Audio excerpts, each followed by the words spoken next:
bien difícil. Mi niñez no fue nada fácil, fue bastante dificultosa también. Llegué a mi adolescencia, tenía sueños, iba a casarme con una persona. En el mes de diciembre, y esta persona, meses antes, allá por octubre, me dijo de que ella no se iba a casar conmigo, porque él no me merecía. Eso es lo que decía él, era el pretexto que él tenía en ese momento. Pero a la larga, con el transcurrir del tiempo, he llegado a la conclusión de que este hombre tenía razón, porque los planes que Dios tenía diseñados para mí eran planes diferentes a lo que mi mente entendía en ese momento. Pero esa situación de dolor, de frustración, porque hice recuento de lo que había pasado en mi niñez y de lo que hoy estaba pasando en mi adolescencia. ¿Y sabe qué? Llegué a una sola conclusión y dije, esta vida sí que es dificultosa. No sé cómo vivirla. No tiene sentido. No vale la pena vivir. Y tomé una decisión. Mi primer intento para terminar con mi sufrimiento fue suicidarme. Intenté con una sobredosis de pastillas. 30 pastillas en esa oportunidad. Pero ¿sabe qué? Esos medicamentos no me hicieron ningún efecto. Pero yo no entendí en ese momento. Pero luego el enemigo seguía mostrándome un panorama bien diferente a lo que Dios tenía planeado para mí. Y su acoso, se puede decir, no finalizó en ese momento, porque siguió, como quien dice, animándome a que yo terminara con la vida que Dios me había dado.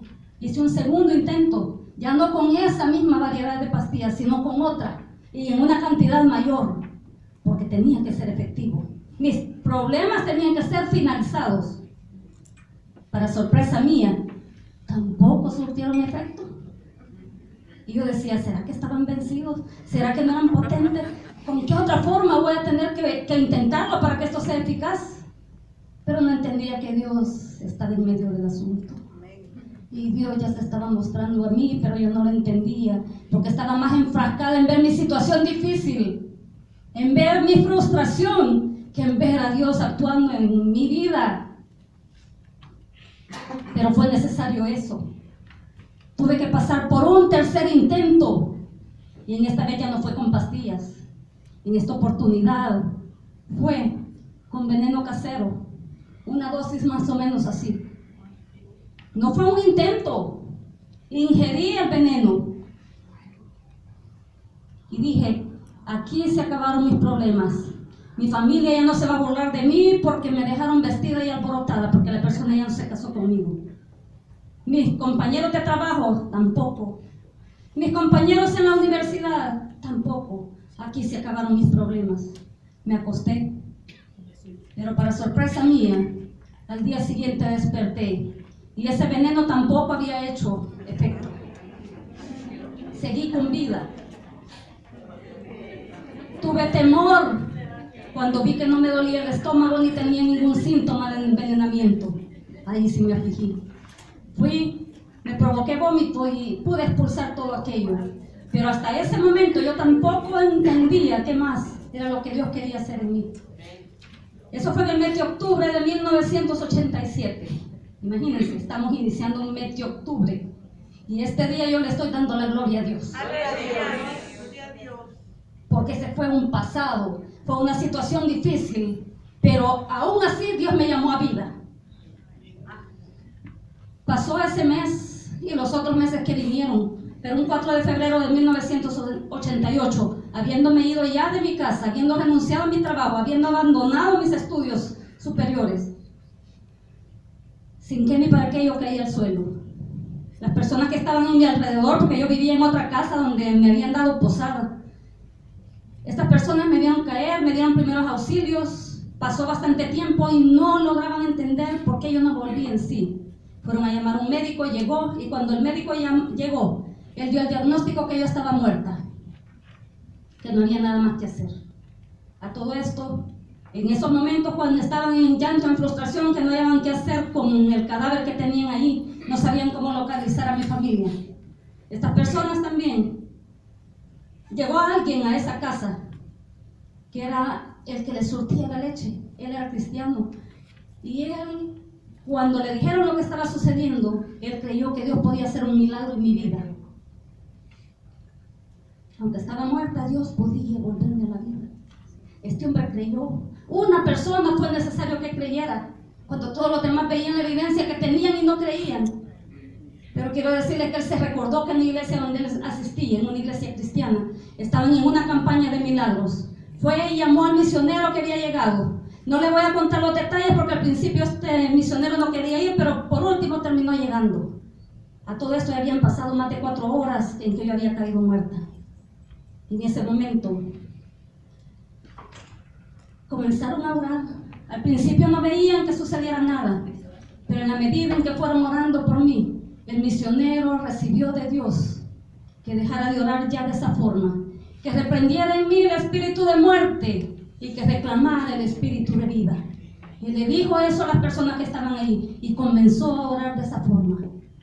No había transcurrido mucho tiempo, fueron minutos, cuando vieron que mi cuerpo se estremeció. Se comenzaron a mover mis párpados y Dios me dio una nueva oportunidad de vida. 1988, un 4 de febrero. Ese día yo le entregué mi vida a Jesús.